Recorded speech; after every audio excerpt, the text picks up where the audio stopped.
Report breaking. Angamaly തുറവൂരിൽ പട്ടാപ്പകൽ റോഡിൽ വെച്ച യുവതിക്ക് നേരെ പീഡനശ്രമം. ഒഡീഷ സ്വദേശി സന്തനു ബിസ്വാലയെ അറസ്റ്റ് ചെയ്തു.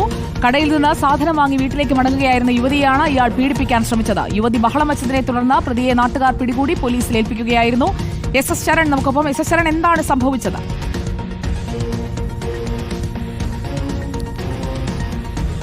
സുജിയ, വലിയ നടുക്കമുണ്ടാക്കുന്ന ഒരു വാർത്തയാണ് പങ്കുവയ്ക്കാനുള്ളത്. അതായത് മെനഞ്ഞാന്നാണ് ഈ സംഭവം നടന്നിരിക്കുന്നത്. ഈ പട്ടാപ്പകൽ നട റോഡിൽ വെച്ചാണ് യുവതിക്ക് നേരെ പീഡനശ്രമം ഉണ്ടായിരിക്കുന്നത്. ദേശീയ പണിമുടക്ക് ദിവസമായിരുന്നു.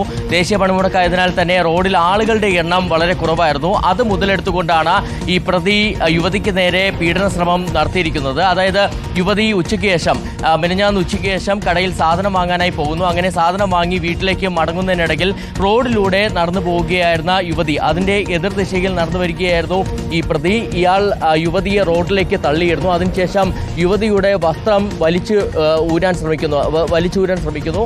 ഇതോടുകൂടി യുവതി ബഹളം വയ്ക്കുന്നു. അങ്ങനെ ബഹളം വെച്ചതോടുകൂടി റോഡിലൂടെ കടന്നു പോവുകയായിരുന്ന ഒരു ബൈക്ക് യാത്രികനാണ് ഇക്കാര്യം കാണുന്നത്. അങ്ങനെ ബൈക്ക് യാത്രികൻ ഇടപെടുകയും ഈ പ്രതി അവിടെ തടഞ്ഞു വെക്കുകയും ചെയ്യുകയായിരുന്നു. അതിൻ്റെ അടിസ്ഥാനത്തിൽ പിന്നീട് പോലീസിന് വിവരമറിച്ചതിൻ്റെ അടിസ്ഥാനത്തിൽ ഈ പ്രതിയെ പോലീസിന് കൈമാറുകയും ചെയ്യുകയായിരുന്നു. എന്തായാലും ഇപ്പോൾ ഇയാൾക്കെതിരെ പ്രധാനമായും ചുമത്തിയിരിക്കുന്നത് ലൈംഗിക അതിക്രമത്തിന്റെ വകുപ്പാണ്. അങ്ങനെ ലൈംഗിക അതിക്രമത്തിന്റെ വകുപ്പ് ചുമത്തിയാണ് കേസെടുത്തിരിക്കുന്നത്. ഇയാളുടെ അറസ്റ്റ് രേഖപ്പെടുത്തി കോടതിയിൽ ഹാജരാക്കിയിട്ടുണ്ട്. ഇയാൾക്ക് ക്രിമിനൽ പശ്ചാത്തലം ഉണ്ടോ എന്നുള്ള കാര്യവും പോലീസ് പരിശോധിച്ച് വരികയാണ്. ഇയാൾക്ക് പ്രത്യേകിച്ച് ജോലിയൊന്നും തന്നെ ഉണ്ടായിരുന്നില്ല, അലിഞ്ഞു തിരിഞ്ഞ് നടക്കുന്ന ആളായിരുന്നു എന്നുള്ളതാണ് പോലീസിന് മനസ്സിലാക്കാൻ കഴിഞ്ഞിരിക്കുന്നത്.